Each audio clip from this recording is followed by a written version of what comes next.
Kim Tae-ho wiped the sweat from his face as he climbed back onto his delivery bike. The sun was setting over Neo-Seoul, painting the sky orange and pink. He had been working for 12 hours straight, but he still had 5 more deliveries to make before he could go home. His stomach growled loudly. He looked at the small rice bowl sitting in his bike basket. His neighbor So-min had made it for him this morning, knowing he often forgot to eat when work got busy. The rice was still warm, and he could smell the vegetables mixed in. But he needed to save it for later. His grandmother would be waiting for him, and she needed to eat more than he did. Tae-ho rode through the busy streets toward the spaceport district. This part of the city never slept. Aliens from dozens of different worlds walked the sidewalks next to humans. Strange ships landed and took off every few minutes, their engines making the ground shake. Bright signs in many languages advertised. Hotels, restaurants, and shops that served beings from across the galaxy. He loved this area, even though it could be dangerous at night. The diversity amazed him. Where else could you see a tall, blue-skinned Altarian buying street food from a human vendor? Or watch tiny, fuzzy Keplerian tourists taking pictures of everything they saw?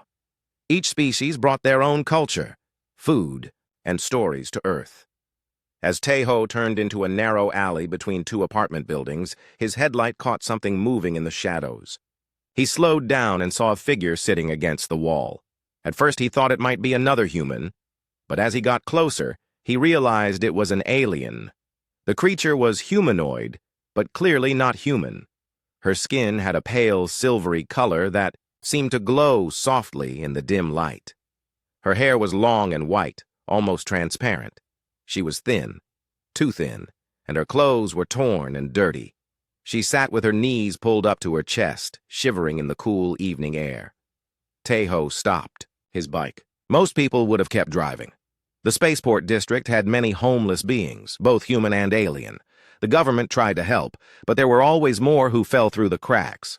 Most delivery drivers learned to ignore them. It was safer that way. But Tae-ho had never been like most people. His grandmother had raised him to believe that everyone deserved kindness, no matter who they were or where they came from.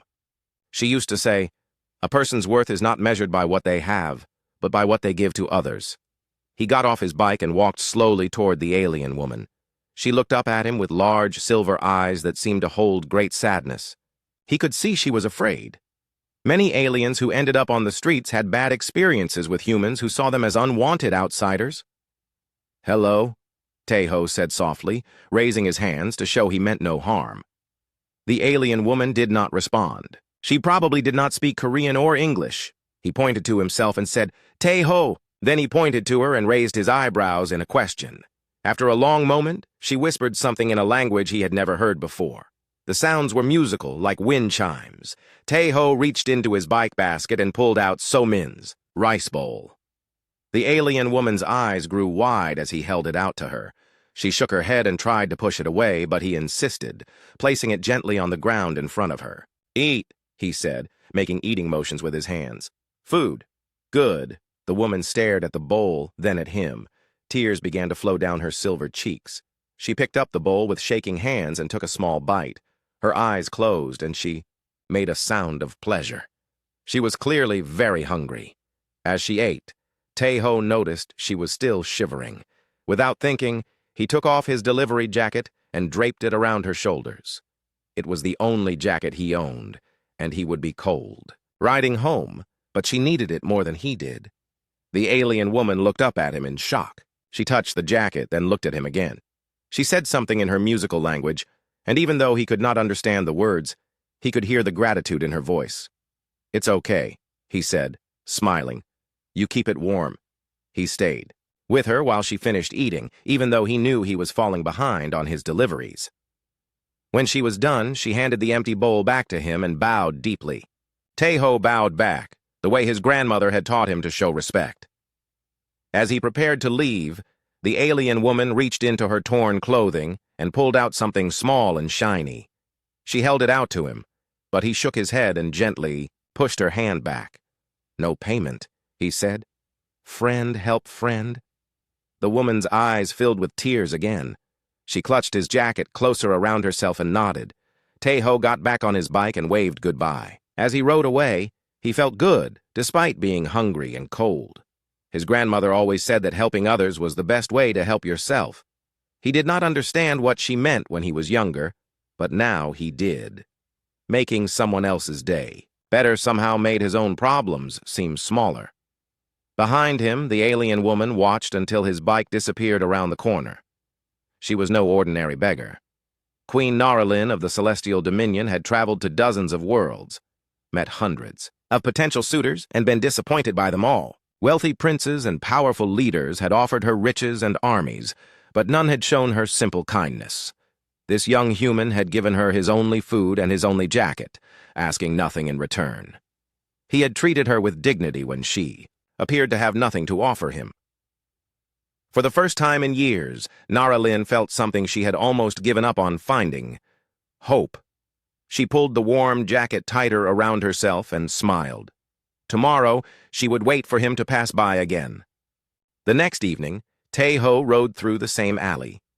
He had thought about the alien woman all day while making his deliveries.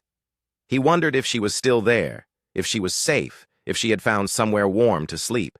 She was sitting in the same spot, still wearing his jacket. When she saw his bike headlight, she stood up quickly and waved. Tae-ho smiled and stopped his bike. "Hello again," he said, getting off the bike. He had brought 2 rice bowls tonight, one from So-min and another he had bought with his tip money. He also carried a small blanket he had taken from his own bed. The alien woman's eyes lit up when she saw the food. She took the bowl gratefully and ate slowly, savoring each bite. Tae-ho ate his own rice while sitting on the ground next to her. They could not talk, but somehow the silence felt comfortable. After they finished eating, Tae-ho pulled out his phone and opened a translation app. He typed in Korean and showed her the screen. The phone displayed strange symbols that made her gasp. "My name is Tae-ho," the translation said in her language. "What is your name?" She looked at the phone with wonder, then carefully took it from his hands. Her fingers moved across the screen, and new symbols appeared.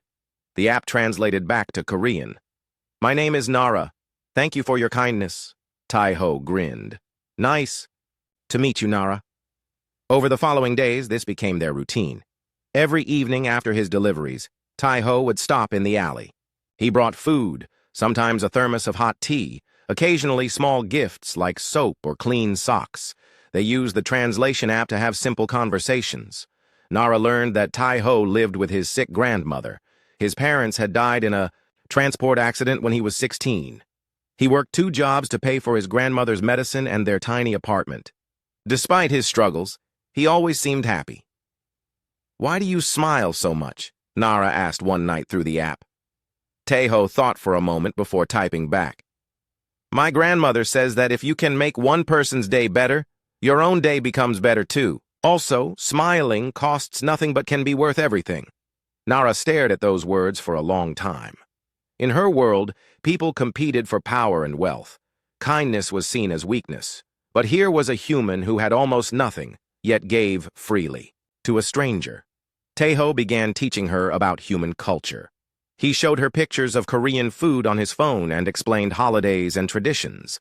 He told her about his dream of opening a small restaurant someday, where people from all worlds could come together and share meals. "Food brings people together," he typed. "It does not matter if you are human or alien, rich or poor. Everyone needs to eat, and everyone can enjoy good food together." In return, Nara shared carefully chosen details about her own people. She told him that Veltari valued honor and compassion above all else. She said her people lived far away, among the stars, in a place of great beauty and peace. "Why are you here alone?" Tae-ho asked one night. Nara hesitated before answering. "I am looking for something I lost, something very important." "What did you lose? Maybe I can help you find it." "I am looking for someone who can see the heart, not just the outside. Someone who gives without expecting to receive." Tae-ho nodded seriously. "That is a very important thing to look for. I hope you find it." Nara almost laughed at the irony. He had no idea that he was exactly what she had been searching for across the galaxy. As the days passed, their conversations grew deeper. Tae-ho told her about his grandmother Hae-jin, who had raised him after his parents died. He described how she still gave him advice and told him stories. even though her illness made her very weak. She sounds like a wise woman, Nara typed. She is the wisest person I know.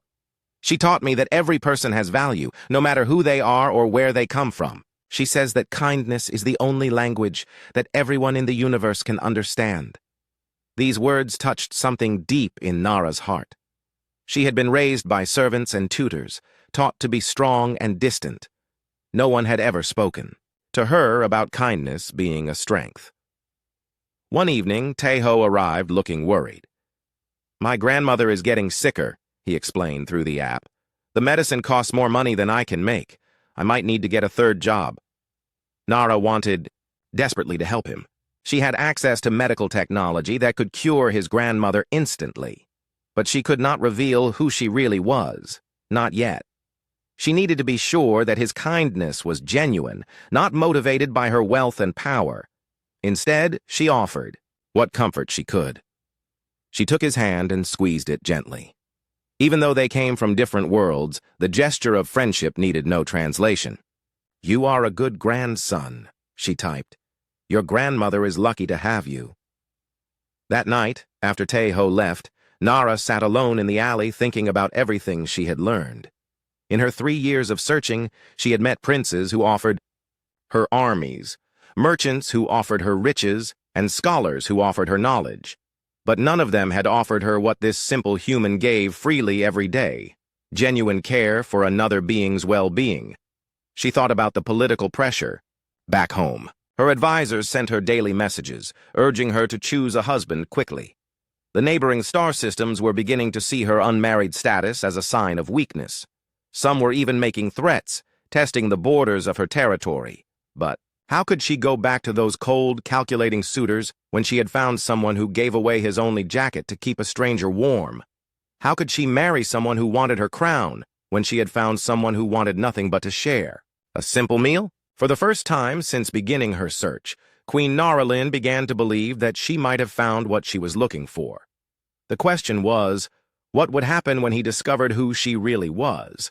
She pulled Taeho's jacket closer around herself and looked up at the stars. Somewhere up there, her people were waiting for her decision. But down here, in a dark alley on a distant world, she had found something more valuable than all the treasures of the galaxy. She had found a human who proved that kindness really was the universal language. The winter storm hit Neo Sol without warning. Rain poured down in heavy sheets, turning the streets into rivers. Wind howled between the tall buildings, making even the strongest structures shake. The spaceport district, built on lower ground, began to flood within hours. Taeho had finished his deliveries early and was heading home when he remembered Nara. The alley where she stayed would be completely underwater by now. He turned his bike around and rode as fast as he could through the dangerous streets. Water was already knee-deep in the alley when he arrived.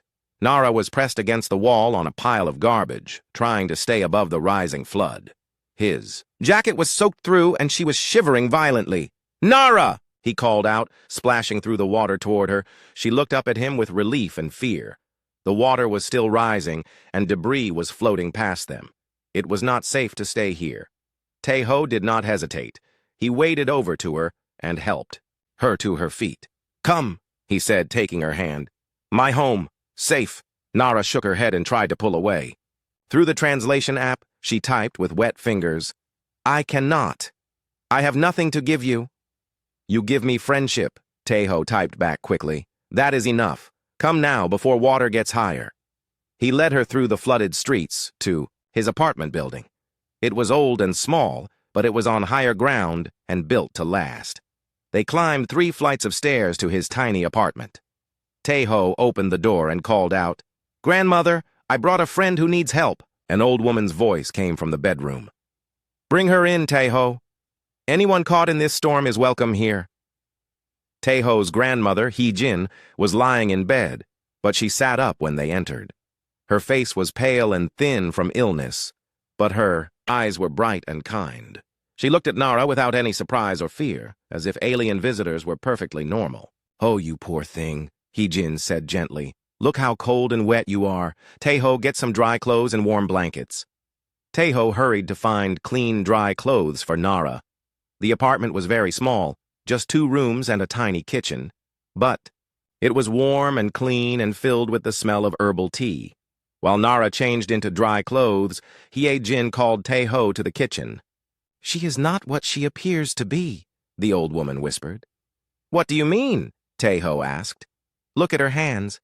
They are soft, not rough like someone who lives on the streets. And see how she moves? Like someone used to being treated with respect." "She has secrets, my grandson." Tae-ho frowned. "Does it matter? She needs help, and we can give it." Hye-jin smiled and touched his cheek. "You have a good heart, just like your mother did. No, it does not matter what secrets she keeps. What matters is how we treat her."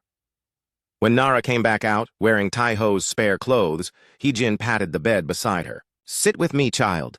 Let me look at you properly." Nara sat carefully on the edge of the bed. Through the translation app, Hye-jin spoke to her. "Welcome to our home. I am Hye-jin, and this is my grandson Tae-ho. You are safe here." "Thank you," Nara typed back. "I am Nara. You are very kind to let a stranger into your home." "Kindness costs nothing but means everything," Hye-jin replied. "That is what I taught Tae-ho, and what my mother taught me." "Would you like some tea? And maybe some soup? You look too thin." As the storm raged outside, the 3 of them sat in the small kitchen. Hye-jin taught Nara how to make traditional Korean soup, explaining each ingredient and why it was important. Nara had never cooked before. As queen, everything was prepared for her, but she found herself enjoying the simple task of chopping vegetables and stirring the pot. "Food made with your own hands tastes better," Hye-jin explained. "When you put care into cooking, the people eating it can taste the love." Nara thought about all the elaborate meals she had been served in her palace. They were beautiful and expensive, but they had never been made with love. This simple soup, made in a tiny kitchen with basic ingredients, tasted better than anything she had ever eaten. That night, Tae-ho gave Nara his bed and slept on the floor. But around midnight, he woke up feeling feverish and dizzy. He had pushed himself too hard in the storm, and his body was finally giving in to exhaustion. Nara heard him coughing and found him burning with fever. She had watched Hye-jin make herbal tea earlier, so she prepared some and helped him drink it. She sat beside him all night, putting cool cloths on his forehead and making sure he stayed warm. In his fevered dreams, Tae-ho spoke without thinking. "I care about you, Nara," he whispered. "I know you will leave someday, but I wish you could stay. I wish I had more to offer you. I am just a poor delivery driver, but I would work harder if you would stay with me. I would give you everything I could." Nara's heart broke and soared at the same time. Here was a man offering her everything he had, which was almost nothing, while asking nothing in return except her presence. Back home, suitors offered her planets and armies, but they wanted her power in exchange. She stayed awake all night, taking care of him and thinking about her impossible situation. She was falling in love with this kind, generous human. But how? Could she tell him that she was one of the most powerful beings in the galaxy? Would he think she had been laughing at him all this time? In the morning, Tae-ho's fever broke. He woke up to find Nara sitting beside him, looking tired, but relieved. "You stayed," he said softly. "You took care of me in the storm," she replied through the app. "Now I take care of you." Hye-jin watched them from her bed and smiled. She had lived long enough to recognize love when she saw it, even between 2 people from different worlds. But outside, the storm was ending, and Nara knew that her time was running out. Soon, her advisors would come looking for her. Soon, she would have to reveal the truth about who she was. The question was, would Tae-ho still care about her when he learned that everything he thought he knew about her was a lie? As she watched him sleep peacefully, she made a decision. She would tell him the truth, no matter what it cost her. He deserved honesty from someone he had treated with such kindness. But first, she wanted a few more days of being just Nara, the alien woman who had found a home with a poor delivery driver and his wise grandmother. A few more days of being loved for who she was, not what she owned. 3 days after the storm, Tae-ho was making his morning deliveries in the spaceport district when he heard a sound he had never heard before. It was like music mixed with thunder, echoing across the entire city. He looked up to see massive ships appearing in the sky above Neo's soul. They were unlike anything he had ever seen, elegant and powerful, with silver hulls that seemed to glow in the sunlight. People on the streets stopped and stared. Some took pictures with their phones. Others looked worried. Alien ships visited Earth every day, but never this many at once, and never ships this large and impressive. Taeho continued his deliveries, curious but not worried. He had learned to live peacefully with the many species that visited Earth. These were probably just important visitors from some distant world. He was carrying a package to a shop near the main landing platform when he heard another sound that made him freeze. It was a voice speaking in the musical language he had learned to recognize over the past 2 weeks. The language Nara spoke. Following the sound, he walked toward the landing platform. A crowd had gathered around a group of tall aliens in elegant robes. They all had the same pale, silvery skin as Nara, the same white hair, the same graceful way of moving. In the center of the group stood a familiar figure. Taeho's package fell from his hands as he recognized her. It was Nara, but not the Nara he knew. This Nara wore beautiful robes made of fabric that seemed to shimmer like starlight. Her hair was clean and styled in an elaborate pattern. Jewels that looked like tiny stars decorated her clothes, but it was definitely her. He would recognize those silver eyes anywhere. As Taeho stood in shock, one of the robed aliens stepped forward and spoke in a loud voice. A translation device turned his words into Korean for the human crowd to understand. Citizens of Earth, we are honored to present Her Royal Majesty Queen Naralyn of the Celestial Dominion, ruler of the Veltari Empire, guardian of the 7-star systems. The crowd murmured in amazement. Some of the aliens in the spaceport district immediately dropped to their knees in respect. Even some humans bowed, recognizing that they were in the presence of someone very important. Taeho felt like the ground was falling away beneath his feet. Queen? Empire? The woman he had been bringing rice bowls to was a queen? The woman who had worn his old jacket and slept on his floor ruled star systems? His mind raced with questions and hurt feelings. Had she been laughing at him all this time? Had his kindness been nothing but entertainment for a bored royal? He thought about all the times he had worried about her, brought her food, shared his dreams and fears with her. Nara, Queen Naralyn, was scanning the crowd with her eyes. When she saw him, her face lit up with joy and relief. She started to move toward him, but Taeho turned and walked away as quickly as he could. He heard her call his name, but he did not turn around. He could not face her right now. He needed time to think, to understand what this meant. For the rest of the day, news reports talked about nothing else. The Queen of the Celestial Dominion had been living secretly on Earth for 2 weeks. Government. Officials were panic-stricken, worried that they had somehow insulted one of the most powerful beings in the known galaxy. Earth's president appeared on television to apologize for any disrespect the Queen might have experienced. Military leaders worried that the large fleet surrounding Earth was preparing for an attack. Trade officials wondered if this would hurt Earth's relationships with other alien species. But the biggest shock came that evening when Queen Naralyn addressed the United Earth Council in a speech broadcast around the world. Taeho was sitting in his apartment with his grandmother, both of them watching the news, when the Queen's face filled their television screen. She looked so different from the woman he had known. Confident, powerful, every inch a ruler.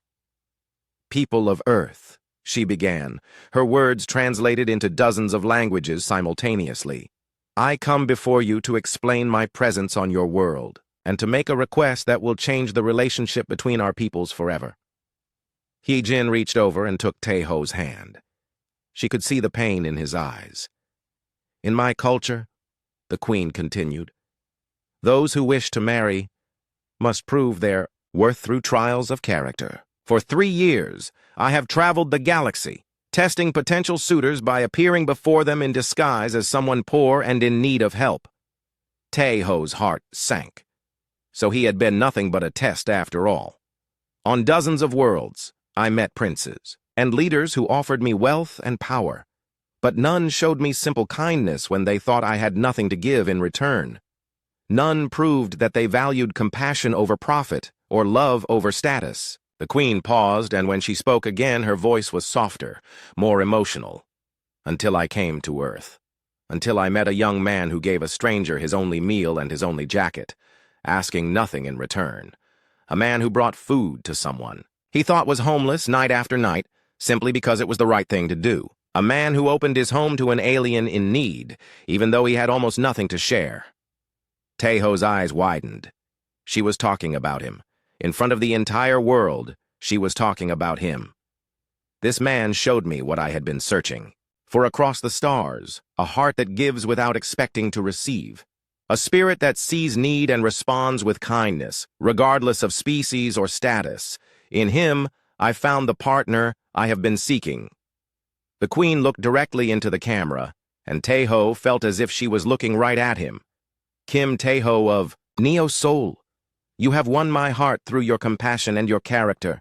I ask you now, before both our peoples, if you would consider joining your life to mine, not because of what I can offer you, but because of what we can offer each other. Respect, partnership, and love. The apartment was silent except for the sound of Hee-jin crying softly. On the television, reporters were scrambling to understand what had just happened.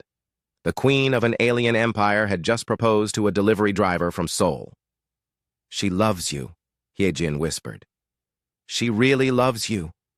But Taeho was not sure he believed it. How could he trust someone who had lied to him about who she was? How could he know if her feelings were real, or if this was just another part of her test? Outside, he could hear spacecraft landing near his building. Soon, there would be reporters and government officials at his door.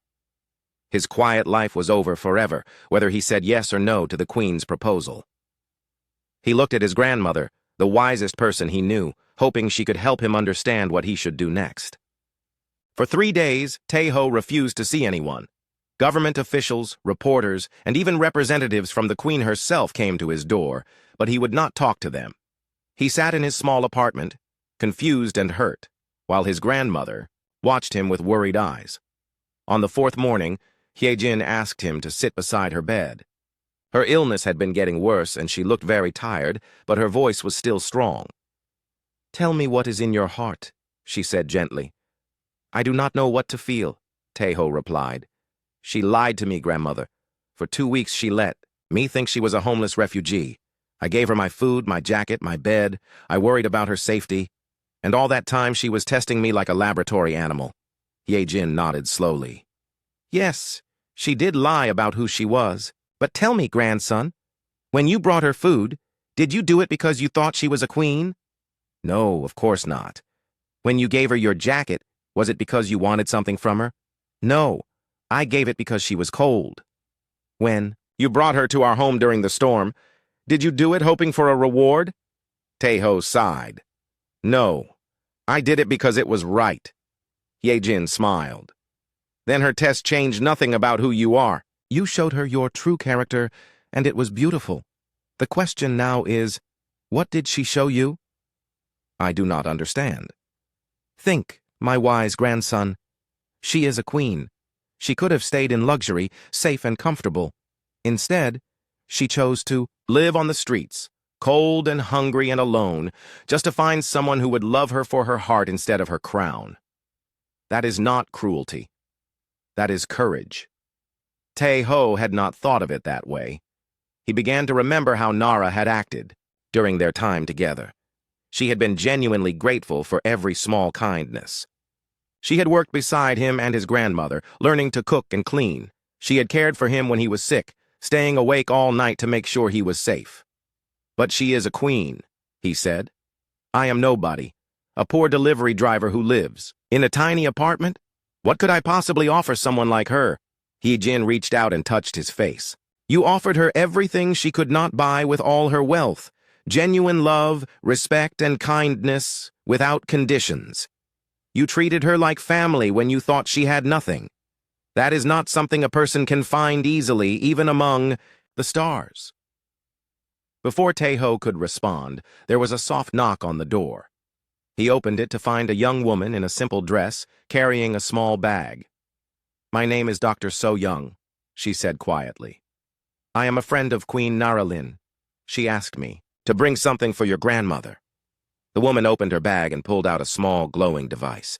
This is Veltari medical technology. It will cure your grandmother's illness completely. The Queen wanted you to have it, whether you choose to see her again or not. Taeho stared at the device. Why would she do this? Because she loves you, Dr. So Young said simply. And because she loves anyone you love. She asked me to tell you that she expects nothing in return.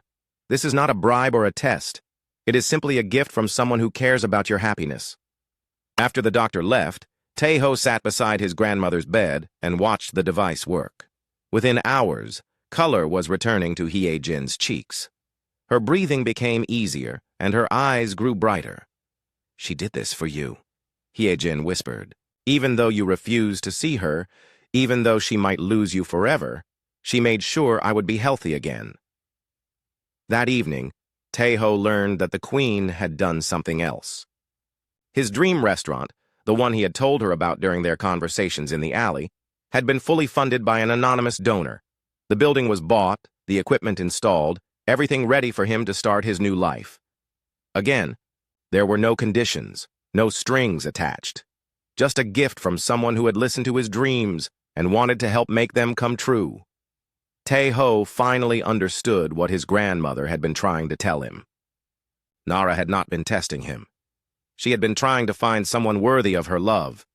And now, even when he had rejected her, she was showing him what kind of person she truly was.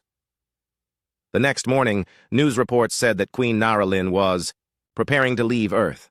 Her ships would depart that evening, and she would return to her people to choose a husband from among her traditional suitors. Taeho realized he was about to make the biggest mistake of his life. He ran to the spaceport as fast as he could. The area around the royal ships was crowded with reporters and curious onlookers, but the guards recognized him and let him pass. He found Nara standing at the entrance to her ship, saying goodbye to human officials. She looked sad but determined, like someone who had accepted disappointment but was trying to be strong. "Nara!" he called out. She turned, and her face filled with hope and joy when she saw him running toward her. "I am sorry," he said, breathing heavily from his run. "I was hurt and confused, and I did not understand, but I understand now." "Taeho," she said softly, "you could have told me who you were, but then you would never have known if I cared about you or your crown. You chose to risk everything, your comfort, your safety, your heart, just